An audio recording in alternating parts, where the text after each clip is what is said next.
Thousands of fans packed the galleries at Pelican Golf Club in Tampa, and here's what made the scene absolutely surreal. They weren't wearing golf attire. They were wearing Indiana Fever jerseys to a golf tournament. The crowd stretched several rows deep before Caitlin Clark even took her first swing, and you could hear them screaming her name from the parking lot.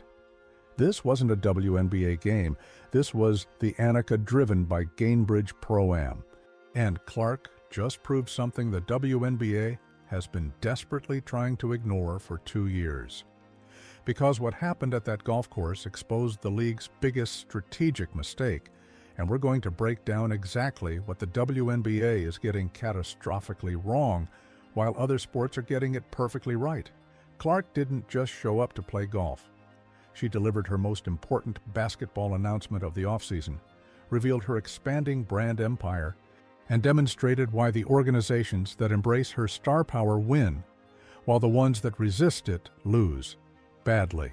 The contrast between how golf rolled out the red carpet versus how basketball treats her like a problem to manage tells you everything you need to know about why the WNBA keeps missing billion-dollar opportunities that are literally walking through their doors. If you believe the story behind the story matters, if you're tired of watching leagues fumble their own success, smash that like button right now. It tells us you're paying attention to what's really happening here, and that you want us to keep connecting these dots. Let's start with what Clark announced, because the competitor videos are burying the lead on this. The Golf Channel couldn't stop talking about one specific thing that Clark confirmed during her round with Nelly Korda. Her shoulder is completely healed. No limitations, no restrictions, full range of motion restored. Every swing she took showed renewed strength and zero pain. The follow-through looked smooth and unrestricted in ways that weren't possible during her rookie season when she was getting physically targeted game after game. And here's where the timing gets interesting. Clark chose this exact moment, this cross-sport platform with guaranteed national Golf Channel coverage, to make her biggest basketball announcement of the offseason. She controlled the narrative about her recovery. She picked the setting. She demonstrated her physical capabilities while discussing her future plans. This wasn't accidental. This was strategic. The Indiana Fever reached the playoffs without their superstar at full health. Now they get her back completely restored, with an entire off-season of rest and recovery, surrounded by teammates like Sophie Cunningham and Lexi Hull, who clearly have chemistry that extends beyond the court. We're going to talk about what those two revealed during this golf event in a moment, because Sophie dropped a comment that exposed ongoing tensions the WNBA still can't resolve. But first, you need to understand what Clark's brand showcase at this tournament revealed about where her empire is heading next. She walked onto that first tee wearing head-to-toe Nike gear, and every single piece told a story. The outfit wasn't random. It was a statement about her expanding reach beyond basketball. The CC logo caught every camera angle on her clothing, her hat, even her accessories. Nike's massive investment in her cross-sport appeal was on full display under the Florida sunshine. Then she dropped a bombshell during interviews that most coverage glossed over. Clark teased her very own player edition Nike golf shoes, custom designed with her signature. But here's the detail that matters. She told reporters she wasn't wearing them that day because her newest golf player editions are still a work in progress. She needs them to be perfect before anyone sees them in action. That level of attention to detail, that refusal to rush anything with her name on it, shows you how seriously she takes every aspect of her brand. You don't get Nike golf shoe player editions unless the company believes you can move product in multiple sports. You don't get that kind of investment unless the brand sees cross-platform value that extends far beyond your primary sport. And you definitely don't get Golf Channel analysts comparing your treatment to Tiger Woods unless something fundamental has shifted in how sports view your star power. Nelly Korda described the atmosphere as crazy when asked about playing alongside Clark. She said the crowds and excitement were a testament to Clark's ability to draw people to any sport she touches. Let that sink in. An LPGA major champion, someone who has won actual golf tournaments, is praising a basketball player for bringing energy and attention to golf. Korda called Clark's presence a celebration of women's sports and noted how fun it was to hang out with someone who brings that level of intensity to everything. The energy felt different from any LPGA Pro-Am in recent memory, more like a major championship atmosphere than a casual Wednesday event. Fans arrived wearing basketball jerseys to watch golf. The sound levels reached concert-like decibels when Clark stepped up to each shot. Even NASCAR driver Carson Hocevar showed up for a jersey exchange with the basketball superstar who was there to play golf. Front Office Sports called this the Caitlin Clark effect in action, and they weren't exaggerating. Her ability to transform viewership and media attention was on full display. Coverage that would normally focus on established golf professionals centered entirely around the basketball player learning the game. The Golf Channel knew they were witnessing something special, something that transcends normal sports coverage. They understood that Clark doesn't just play sports, she transforms them into must-see events that capture the imagination of fans who might never care about golf otherwise. Now here's where Sophie Cunningham and Lexi Hull enter the picture. Because what happened with those two reveals everything about the Fever's team chemistry and the ongoing tensions that the WNBA refuses to address. Sophie and Lexi showed up wearing custom caddy outfits with their names and WNBA jersey numbers embroidered on them. They brought their locker room energy straight to the golf course.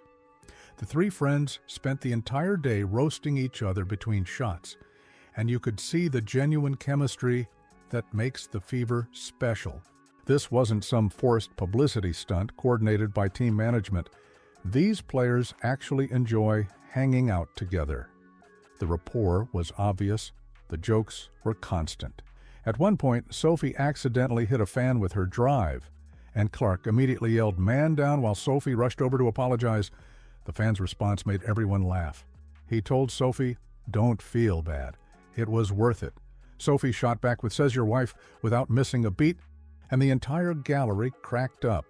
But the day's most revealing moment came when Fever fans in the gallery started chanting about the team and shouting for Sophie and Lexi to resign with Indiana.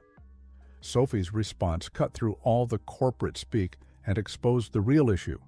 "Tell them to pay us," she said, without hesitation.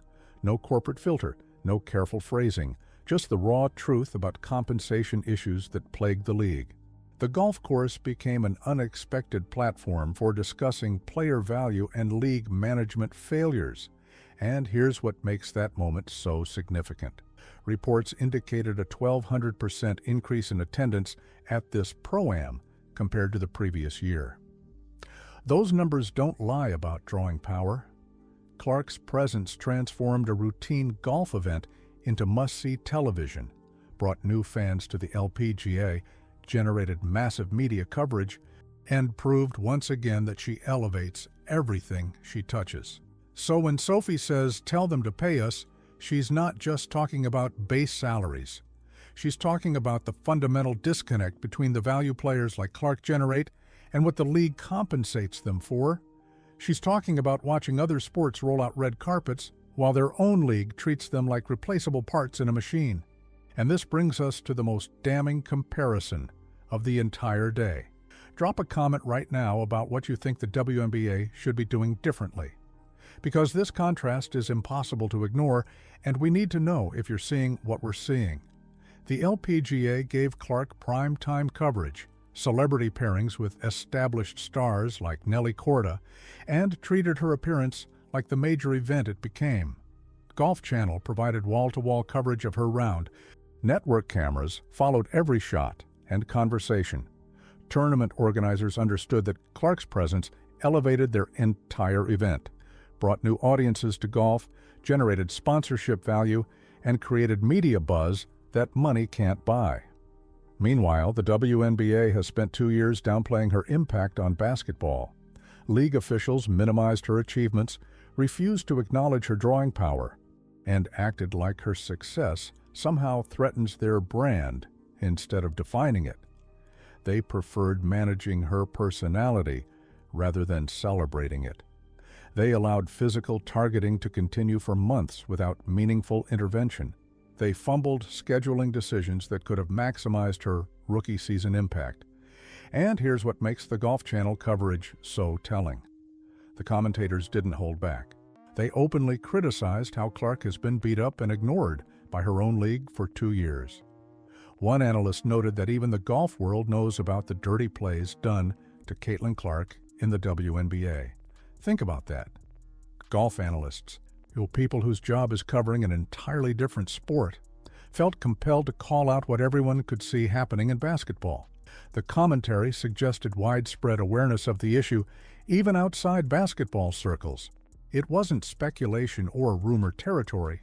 It was acknowledging what had become common knowledge across sports media. When announcers from another sport feel the need to defend you from your own league's treatment, something has gone fundamentally wrong with how that league manages its biggest stars. Nellie Korda praised Clark's energy and impact on women's sports throughout their round together.